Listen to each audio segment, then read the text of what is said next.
اچھا علی بھائی، میں اکثر یہ دیکھتا ہوں کہ کوئی بھی شخص جس نے لمبی داڑھی رکھی ہو، ٹوپی پہنی ہو اور سفید کرتا پہنا ہو، ٹخنوں سے اوپر شلوار ہو، تو پہلا امپریشن میں موزہ ہو، موزہ بھی آپ ڈال لیں تو پہلا امپریشن موزہ آپ کا مجھے نہیں نہ بھولتا، اس لیے میں جب بھی کوئی دیکھتا ہوں نا، جب بھی کوئی اس طرح کا سوال کرتا ہے تو وہ طارق جمیل صاحب کی جو آپ کی تصویر ہے نا وہ میرے ذہن میں آ جاتی ہے. بالکل تو پہلے جس طرح ہمارے آقب بھائی ہوا کرتے تھے. تو پہلا امپریشن آتا ہے کہ یار بہت نیک انسان ہے. اکثر لوگ کسی محفل میں دعا بھی کراتے ہیں، دعا کے لیے کہتے ہیں کہ ہمارے لیے دعا کریں. تو اس کی کیا اسلام میں حیثیت ہے؟ ان چیزوں کی کیا ورتھ ہے اسلام میں؟ کیا یہ واقعی کسی بندے میں چیزیں ہم دیکھیں تو ہم اس کو فوراً سے نیک تصور کر لیں؟ میں نے کئی سال پہلے ایک ویڈیو ریکارڈ کرائی تھی، انڈیا پاکستان بنگلہ دیش کے دو فتنے، ایک جذباتی فتنہ، دوسرا گیٹ اپ کا فتنہ. گیٹ اپ اتنا بڑا فتنہ اور آزمائش ہے کہ آپ چور ہیں، ڈاکو ہیں، ٹھگ ہیں، گیٹ اپ اچھا بنا لیں تو لوگ آپ سے دعائیں کروائیں گے. اس کے لیے یہ آپ جو میرا گیٹ اپ دیکھ رہے ہیں نا، یہ میں نے کوئی شوق سے نہیں اڈاپٹ کیا ہوا. میں عام حالت میں اپنے آپ کو اتنا ڈومیننٹ نہیں رکھتا. میں نہیں چاہتا کہ میں نے پگڑی پہنی ہوئی ہو اور میں مسجد میں نماز پڑھنے جاؤں اور لوگ میرے ساتھ آ کے تصویریں کھنچوا رہے ہوں تو میں اللہ کو کیا منہ دکھاؤں گا؟ میں پھر دنیا میں ہی سب کچھ کما بیٹھا، ٹھیک ہے، مسکینوں کی طرح زندگی گزارتا ہوں، مسجد بھی بدل بدل کے نماز پڑھتا ہوں، ایسی جگہوں پہ ماسک استعمال کر کے مجھے کوئی پہچانا ہی نہ. عام حالت میں ٹوپی پہنتا ہوں، پگڑی نہیں پہنتا. یہ جو گیٹ اپ میں نے اس وجہ سے اڈاپٹ کیا کہ جس بے وقوف عوام کو میں نے دین سکھانا ہے ان کے لیے قرآن کی کوئی اہمیت نہیں، حدیث کی کوئی اہمیت نہیں. گیٹ اپ نمبر 1 ہے. خصوصاً دیوبند اور بریلوی میں آپ دیکھیں گے داڑھی پوری ہے، ننگے سر تو نہیں ہے. اس لیے دیکھیں ان کو ڈاکٹر ذاکر نائک کی پینٹ ٹخنوں سے اوپر نظر نہیں آ رہی ہے، ٹائی نظر آ رہی ہے. کہتے ہیں اس کا تو لباس ہی یہودیوں والا ہے، عیسائیوں والا ہے، اس نے کیا اسلام کی تبلیغ کرنی ہے؟ تو میں نے مجبوراً، بہت پہلے مجھے سمجھ آ گیا، میں نے یہ گیٹ اپ اڈاپٹ کیا. یہ پگڑی میں پہلے بھی باندھتا تھا، میں اپنے میٹرک لائف سے پگڑی باندھتا ہوں، لیکن صرف جمعے والے دن باندھتا تھا، عام حالت میں نہیں، ایک شوق کے طور پہ، سنت کے طور پہ. لیکن جب میں نے یہ تبلیغ کا سلسلہ شروع کیا، یہ پگڑی میں نے اپنی نشانی بنا لیا تاکہ جب کبھی میری کہیں پہ کسی کے پاس کلپ پہنچے نا تو پہلا جو شیطان نے اسے جھٹکا لگانا ہے نا، اس کی تو شکل ہی مسلمانوں والی نہیں ہے، ٹھیک ہے. کرتا شلوار پہنا، کبھی کالر والی قمیض نہیں پہنی، ٹھیک ہے. اور اس سے بڑھ کے اب یہ تو میں نے بال بھی رکھنے لمبے شروع کر دیے ہیں، یہ بھی دے، اور کچھ نہیں تو یہ لوگوں کو نظر آ جاتے تھے. اے بھی میں تھوڑا پورا کرتا ہوں، خوش ہو ہوں کہڑی شہر رہ گئی دسو، ٹھیک ہے. اگر آپ نے مسواک کہتے ہیں تو یہاں لگانی ہے تو وہ بھی میں لے کے کسی دن لگا لوں گا، پیلی چپل بھی خرید لوں گا، ٹھیک ہے. یہ سب کا سب چل رہا ہے ان کا. اچھا، اور یہ میں آپ کو بتاؤں، یہ گیٹ اپ کا جو فتنہ ہے نا، اپنے مسلک کے لیے ان کا ہے. آپ کسی دیوبندی کو سبز پگڑی والا بندہ دکھا دینا، وہ اس کو دیندار نہیں نظر آئے گا، کیونکہ فوراً دماغ میں آئے گا تو بریلوی ہے. کسی بریلوی کو آپ صاف کیے ہوئے مونچھیں اور سخت ٹوپی والا بندہ دکھا دیں، سفید شلوار قمیض اور اوپر کالی واسط پہنی ہوئی ہو، اس نے، اسے نظر آ جائے گا دیوبندی ہو، کہے گا یہ مذہبی آدمی نہیں ہے، تو دیوبندی ہے. مذہبی بھی صرف اپنے فرقے کا، اور نشانیاں بنائی ہوئی ہیں. آپ کو کبھی اہل حدیث اس گیٹ اپ میں نظر آیا؟ نہیں.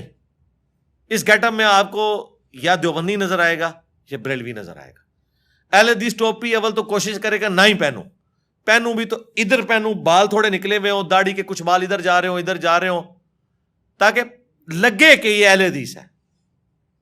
پگڑی نہیں پہنے گا وہ. اور اس طریقے سے کبھی بریلوی دیوبندی یہ نہیں کرے گا کہ میں تھوڑا سا اہل حدیث والا کوئی گیٹ اپ اڈاپٹ کر لوں، کہے گا نہیں یار یہ تو شکل ہی بھابی والی لگے گی، گال کس نے کس سننی ہے، جب شکل ہی بھابی نظر آئے گا بندہ. تو شکلوں کے اندر پورے کا پورا دین انہوں نے گھسایا ہوا ہے. اس سے کوئی مذہبی نہیں ہوتا کہ کسی نے چمڑے کے موزے پہن لی ہیں، ٹھیک ہے. میں نے تو غامدی صاحب سے کہا تھا کہ آپ میری داڑھی لے لیں، مجھے اپنے اخلاقیات دے دیں. تو مجھے کہنے لگے انجینئر صاحب میں جوانی میں آپ سے بھی زیادہ جذباتی تھا، ٹھیک ہے، آپ اتنے جذباتی نہیں ہیں، تو وقت کے ساتھ فرق پڑے گا. تو اللہ کا فضل ہے، فرق پڑ رہا ہے. لیکن الحمدللہ ریڈ لائن کبھی بھی کراس نہیں کی ہے. حضرت عمر سے ابھی بھی میں بہت نہ رہوں الحمدللہ، لیکن حضرت ابوبکر کی طرح کا اخلاق نہیں ہے، تو کوئی فرق نہیں پڑتا. رسول اللہ کے تو دونوں ساتھی تھے، ابوبکر بھی اور عمر بھی، دونوں رول ماڈل ہیں ہمارے لیے، ٹھیک ہے. تو آج اگر حضرت عمر زندہ ہوتے تو چشتی رسول اللہ، اشرف علی رسول اللہ پہ ان کا ریاکشن مجھ سے زیادہ سخت ہوتا. ٹک نہیں ہے ایسے مولویوں کی کینسل کرتے جو ان چیزوں کا دفاع کرتے ہیں. میں تو صرف علمی اختلاف کرتا ہوں. تو ایک گیٹ اپ کا فتنہ سارا تماشا ہے. سری روی شنکر کا مناظرہ ہوا تھا یا ڈیبیٹ کہہ لیں ڈاکٹر ذاکر نائک کے ساتھ. وہ ڈاکٹر ذاکر نائک سے زیادہ خوبصورت بھی ہے, گیٹ اپ بھی اس کا سنت کے زیادہ قریب تھا, زلفیں بھی, داڑھی بھی اتنی پیاری, اور بولنے کا انداز کیا بات, جیسے پھول جھاڑ رہے ہیں, لیکن ہے ہندو تھا. اس کو دیکھ کے ہی آپ کو اندازہ ہو جائے گا. پھر بھی آپ کو یقین ہے تو پی کے فلم میں تو کئی ایسے سینز ہیں جس میں اس نے ثابت کیا کہ گیٹ اپ کے ذریعے آپ کسی مسلمان کو ہندو, کسی ہندو کو مسلمان ثابت کر سکتے ہیں. یہ گیٹ اپ کی اوقات اتنی ہے. اسی کو کہا جاتا ہے نا کہ منہ مومنا تے کرتوت کافرا. تو کرتوت مسلمانوں والے ہوں, منہ بھی ٹھیک ہے اسلام کے قریب ہو, لیکن یہ نہ ہو کہ آپ نے گیٹ اپ تو اوڑا ہوا ہے اسلام والا اور کرتوت آپ کے سارے برے ہیں.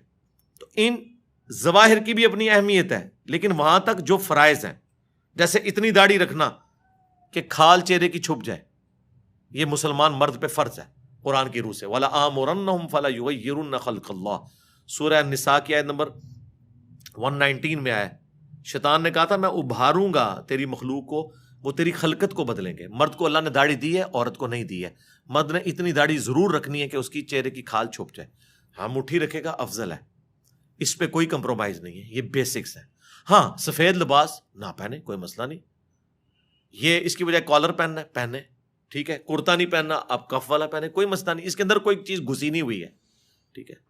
ٹخنوں کو ننگا رکھنا ایک مرد کا شعار بھی ہے, اللہ کے نبی علیہ السلام نے حکم بھی فرمایا. ہاں ٹھیک ہے ٹخنے ننگے رکھیں, وہ یہ نہیں کہ آپ گھٹنوں تک لے جائیں, کوئی ضروری نہیں ہے, ٹھیک ہے. پینٹ پہننی ہے آپ ضرور پہنیں, پینٹ کے اندر یا شلوار قمیض میں اسلام نہیں گھس گیا ہوا.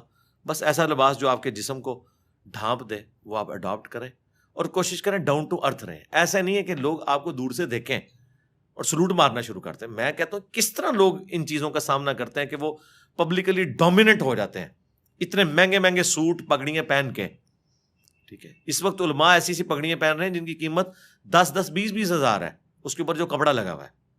ہم کیا ہے وہ جو کاٹن کا جو شلوار والا کپڑا ملتا ہے نا کھلا, یہ اس میں سے ہم پگڑی بناتے ہیں, چاہے کالی ہو یا, تو کیا فرق پڑ گیا. تو اب میں کہوں کہ نہیں جناب اس کی بجائے میں نے جو ہے ایجپشن کاٹن جا کے خریدنی ہے, اس کی پگڑی بنانی ہے, تو کیا میں اللہ کو کیا منہ دکھاؤں گا. کام چل رہا ہے بھائی, ٹھیک ہے.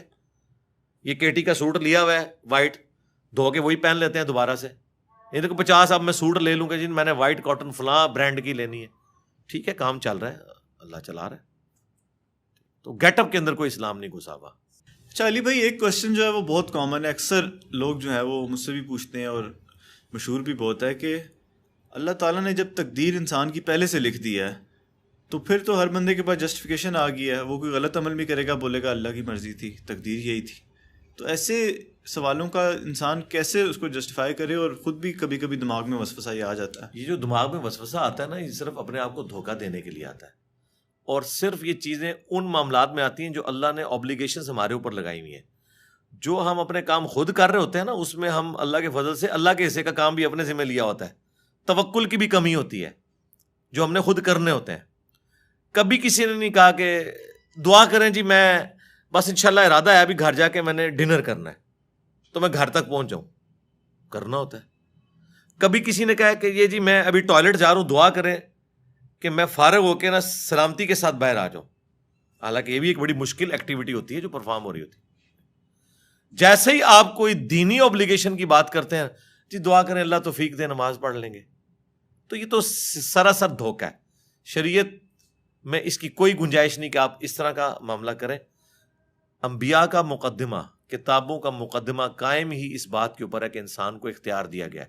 ادروائز کتابوں اور پیغمبروں کی کوئی ضرورت ہی نہیں تھی.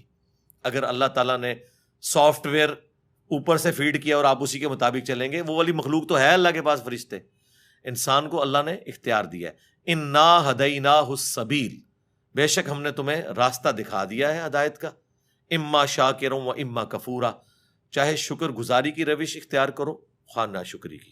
یہ بالکل لوگ جھوٹ بولتے ہیں کہ جی تقدیر میں جو لکھا ہوا ہے ہم اس کے پابند ہو گئے. یہ کس آیت میں لکھا ہوا ہے؟ اللہ کی تقدیر اللہ کا علم ہے, اور اللہ کا علم اتنا کامل ہے کہ اس نے مستقبل فورس ہی کر لیا. جیسا کہ ایک نالائق اسٹوڈنٹ کے بارے میں ایک ٹیچر کہتا ہے کہ تو نے فیل ہو جانا ہے, اب وہ فیل ہو جائے اپنے کرتوتوں کی وجہ سے تو کیا وہ ٹیچر کو بلیم دے گا؟ ٹیچر نے تو ایکسپرٹ اوپینین دیا.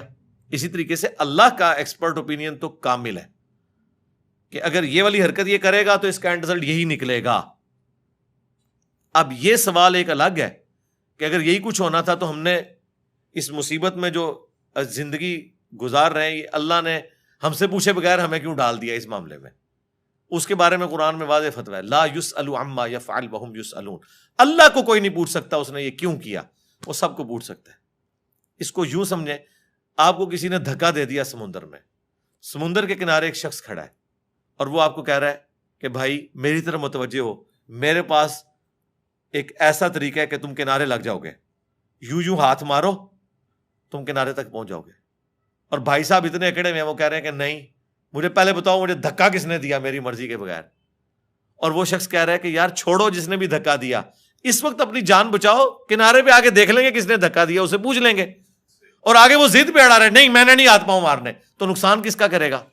اپنا، ڈوب جائے گا. تو انسان بھی یہی ہے، کنارے پہ وقت کا پیغمبر کھڑے ہو کے ندا دے رہا ہے کہ یوں کرو بچ جاؤ گے، لیکن انسان کا کہہ رہا ہے جی اللہ نے کیوں ایسے کر دیا میرے ساتھ، مجھے تو پوچھا ہی نہیں ہے، مجھے کیوں بنا دیا؟ تو ڈوب جا، پھر آگے بھی وہ وہی کرے گا جو وہ چاہے گا، جہنم میں تجھے پھینک دے گا، تو بچ جا. تو وہ سوال اللہ نے بیان کر دیا، لا یسأل عما یفعل وہم یسألون. اللہ کو کوئی نہیں پوچھ سکتا. یار کریٹر کی مرضی، کیا ایک موبائل بنانے والے سے پوچھ سکتا ہے کہ تو نے میرے اندر یہ فیچر کیوں رکھا، یہ کیوں نہیں رکھا؟ وہ تو محتاج ہے، ہم بھی محتاج ہیں اس کے. ہم نے گیون سرکمسٹانسز کے اندر پرفارم کرنا ہے، یقیناً اللہ کے پاس اس کی کوئی جسٹیفیکیشن ہے، جنت میں جا کے پوچھ لیں گے. اب یہ تقدیر کے معاملے کی طرف آئیں تو یہاں پہ بھی یہ اللہ کا علم ہے. مجھے بتائیں کیا کسی کو یہ پتا چل گیا دنیا میں کہ میں جنتی ہوں یا جہنمی؟ تو پھر وہ اس کیوں کنکلوڈ کر بیٹھا ہے پیسمسٹک اپروچ کے ساتھ، میں تو ہے ہی جہنمی ہے لہٰذا مجھے نیک عمل کرنے کی ضرورت نہیں ہے. آج تک کسی نے یہ کنکلوڈ نہیں کیا اس حوالے سے کہ جی میں جنتی ہوں تو میں جنتی والے کام کرنے شروع کر دوں. الٹی طرف بھاگتے ہیں اپنے آپ کو دھوکہ دینے کے لیے. ایسا بھاگتے ہیں کہ کہتے ہیں جی بخاری مسلم حدیث ہے، ایک بدکار عورت تھی، اس نے ایک کتے کو موزے میں پانی پلا دیا، اللہ نے اسے بخش دیا. جی بالکل، پھر تو نیک عمل کرنے کی ضرورت نہیں ہے، اللہ تعالیٰ چھوٹی سی نیکی پہ بخش بھی سکتا ہے. ہم کہیں گے رکو ذرا، صبر کرو. بخاری مسلم میں لکھا ہے ایک نیک عورت تھی، اس نے ایک بلی کو قید کر دیا، بھوکی پیاسی مر گئی، وہ جہنم میں ہے. تو اب بتاؤ اللہ چھوٹی بات پہ پکڑ بھی سکتا ہے؟ وہی ڈاکٹر پہ آپ جواب دیں گے، اگلی وہ منطق کھڑے کریں گے اس لیے تو ہم نیکیاں نہیں کرتے، ہو سکتا ہے چھوٹی سی بات پہ پکڑے ہی جائیں تو بس اللہ پہ ہی چھوڑ دیں. نہ، بخاری مسلم حدیث ہے، سیدنا علی کہتے ہیں کہ میں نے رسول اللہ سے پوچھا کہ اگر جنتیوں کا جنت میں جانا اور جہنمیوں کا جہنم میں جانا لکھ دیا گیا ہے تو ہم نیک اعمال کیوں کرتے ہیں؟ سیم کوسچن بخاری مسلم میں مولا علی نے رسول اللہ سے پوچھا تو نبی علیہ السلام نے پتہ کیا جواب دیا؟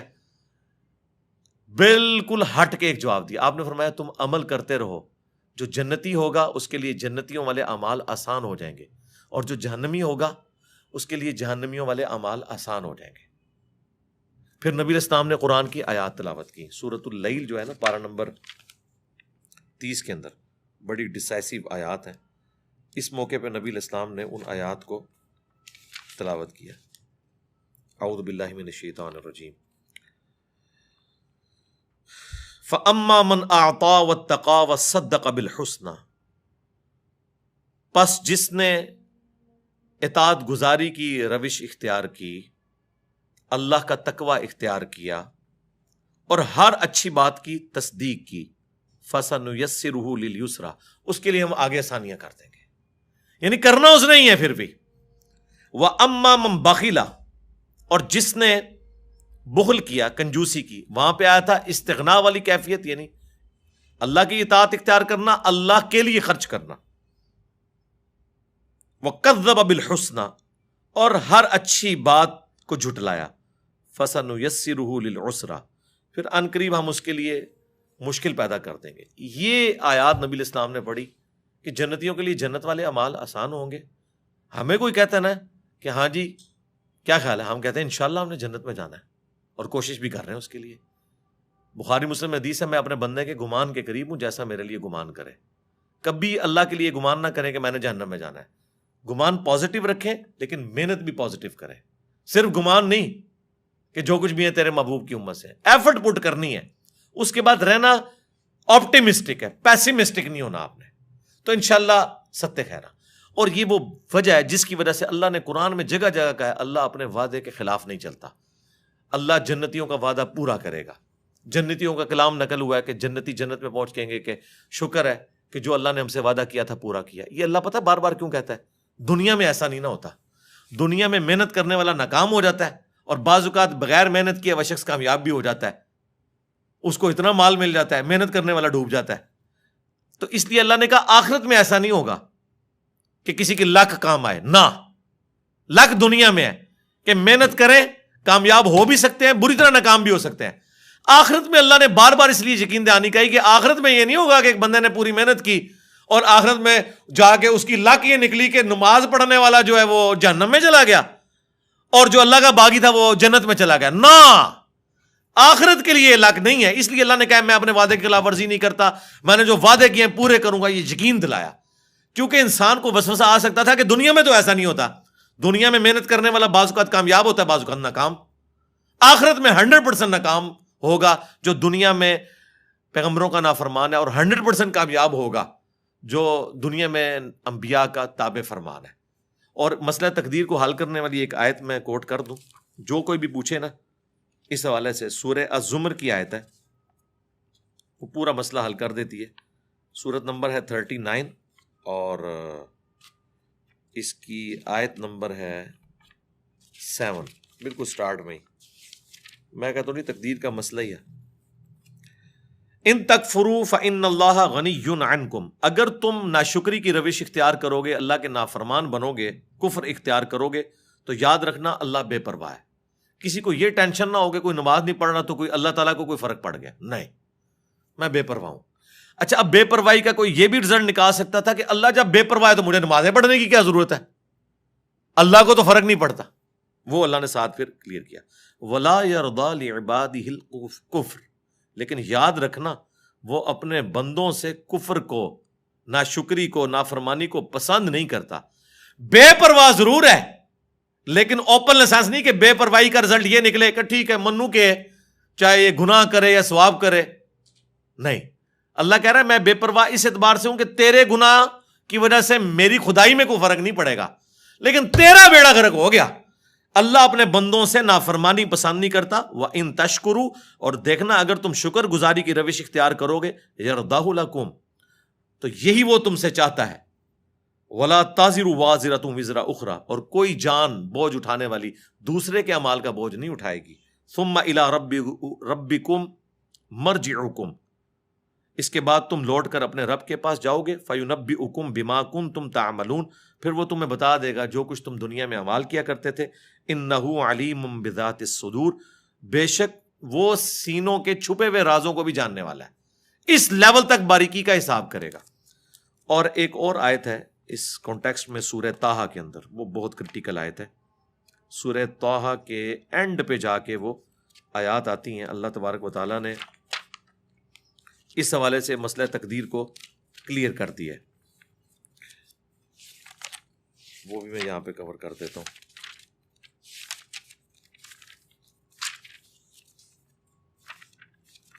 سورۃ الکہف کے بعد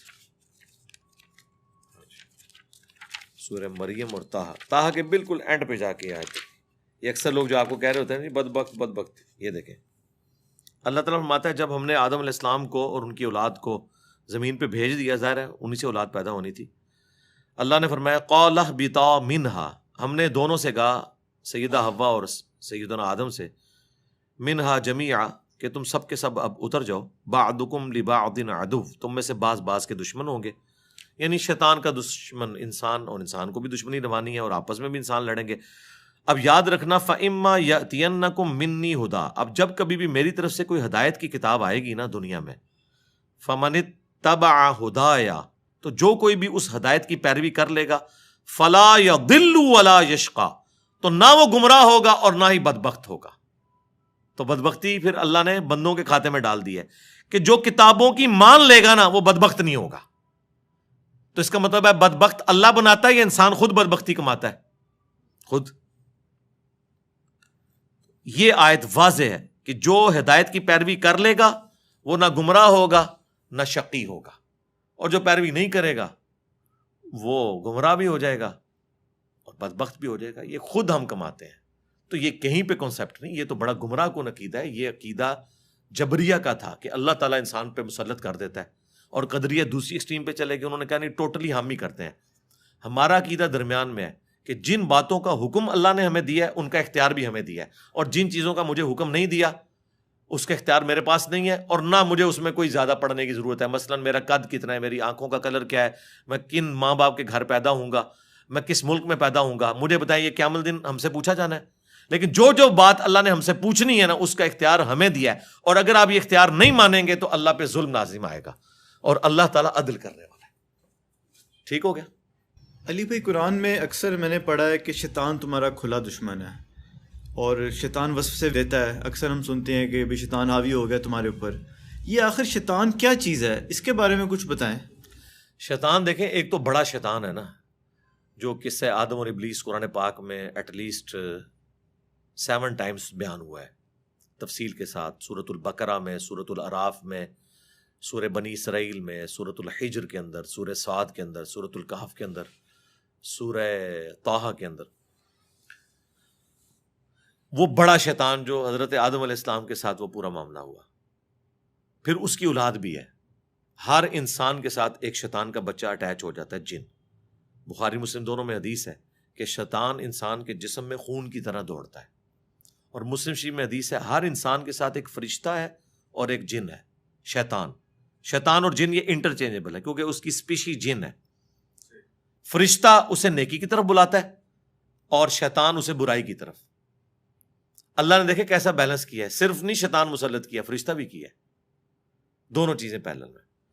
ایک صحابی نے جرت کر کے پوچھا، یا رسول اللہ آپ کے ساتھ بھی؟ فرمایا ہاں میرے ساتھ بھی تھا، لیکن اللہ نے مجھے اس پہ قدرت دے دی ہے، میرے ساتھ جو شیطان اٹیچ ہے وہ مجھے نیکی کی طرف ہی بلاتا ہے۔ رسول اللہ کے بعد کسی شخص کے لیے گارنٹی نہیں ہے کہ اس کے ساتھ شیطان اٹیچ نہیں ہے، وہ ہرگلا سکتا ہے کسی بھی شخص کو۔ یہ نبی کا پروٹوکول ہے کہ وہ اللہ تعالیٰ کی حفاظت میں ہوتا ہے۔ اب ظاہر ہے وہ شیطان انسان کے جسم میں پھونکے مارتا ہے، نفس اس کا بہترین ایک مسکن ہے جس کے ذریعے وہ نفسانی خواہشات کو ابھارتا ہے۔ اس وجہ سے شیطان ایک پرسنالٹی بھی ہے اور ایک سمبل کے طور پہ بھی ہے۔ انسان کے اندر کا جو شیطان ہے وہ اتنا بڑا ہے کہ اس نے شیطان کو شیطان بنا دیا۔ شیطان تو پہلے اللہ کا مقرب بندہ تھا نا، اکڑ پیدا ہوئی، تکبر آیا، تو اللہ نے کیا فرمایا؟ ابا واستکبر وکان من الکافرین۔ اکڑ گیا، تکبر میں آ گیا، راندہ درگاہ ہو گیا۔ آج ہم اسے کہتے ہیں ابلیس، جیلس ہوا ہوا، الرجیم کہتے ہیں، مردود بارکا۔ لیکن کسی زمانے میں وہ اللہ کا بندہ ہی تھا۔ شیطان کو شیطان نفس نے بنایا، تو وہ تو نفس ہمارے ساتھ بھی اٹیچ ہے۔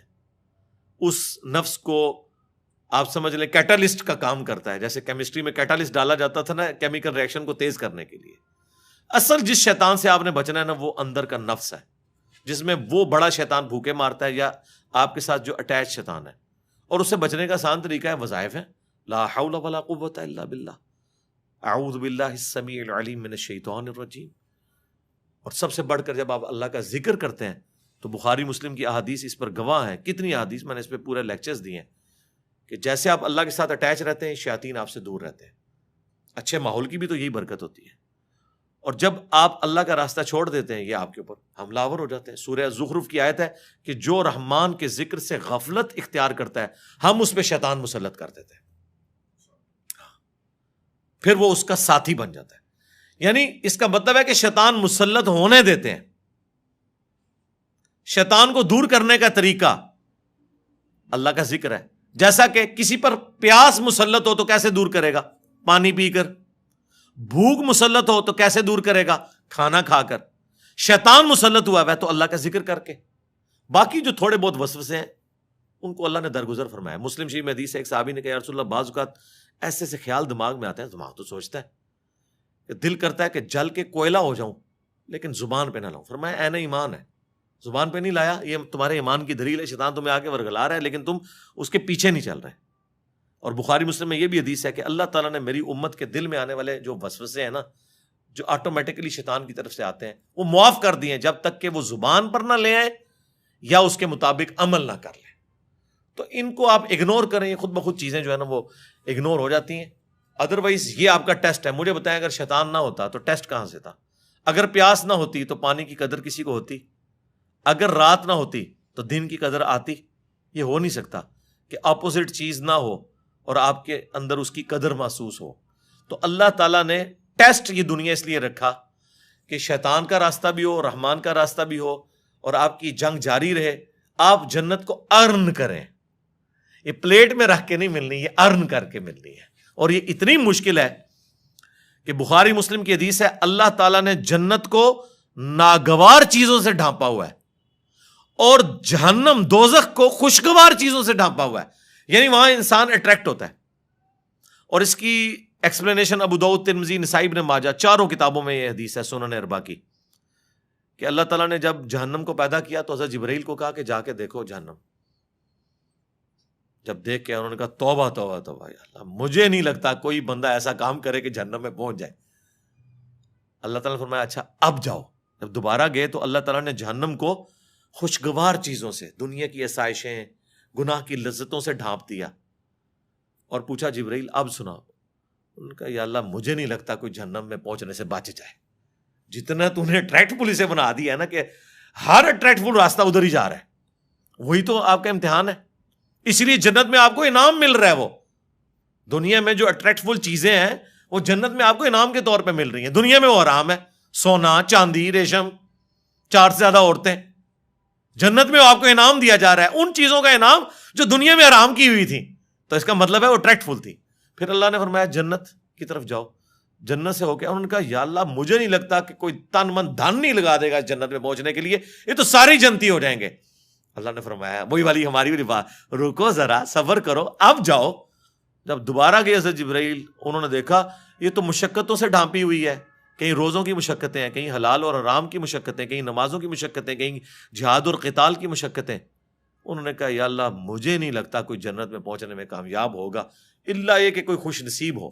اور یہ قرآن کی آیت ہے وَلَقَدْ ذَرَأْنَا لِجَهَنَّمَ كَثِيرًا مِّنَ الْجِنِّ وَالْإِنسِ. جنوں اور انسانوں کی اکثریت جہنم کے لیے پیدا ہوئی ہے. الٹیمیٹلی یہی رزلٹ نکلنا ہے. لیکن ساتھ اللہ نے فرمایا ہم نے ظلم نہیں کیا, ہم نے انہیں عقل دی تھی وہ سوچتے نہیں, کان دیے تھے سنتے نہیں, آنکھیں دی تھی دیکھتے نہیں. یعنی وہ دیکھنا عبرت والا کہ ان انسٹرومنٹس کو یوز کرتے. ان السمع والبصر والفؤاد کل اولئک کان عنہ مسئولا, جو قرآن میں ہے کہ بے شک آنکھ, کان, عقل اس کے بارے میں پوچھا جائے گا. ان انسٹرومنٹس کو یوز کر کے تم نے حق بات تک پہنچنے کی کوشش کیوں نہیں کی؟ تو اللہ نے یہ ہمیں حواس خمسہ دے کے اکاؤنٹیبل ٹھہرا لیا ہے. ہم اپنے حواس خمسہ کے اوپر جو عقل کا چیک اللہ نے رکھا ہے اس عقل کو یوز کریں تو ہم اپنی شہوات کو کنٹرول کر سکتے ہیں. عقل کی وجہ سے آپ اکاؤنٹیبل ہو گئے. بس یہ سمپل سی بات.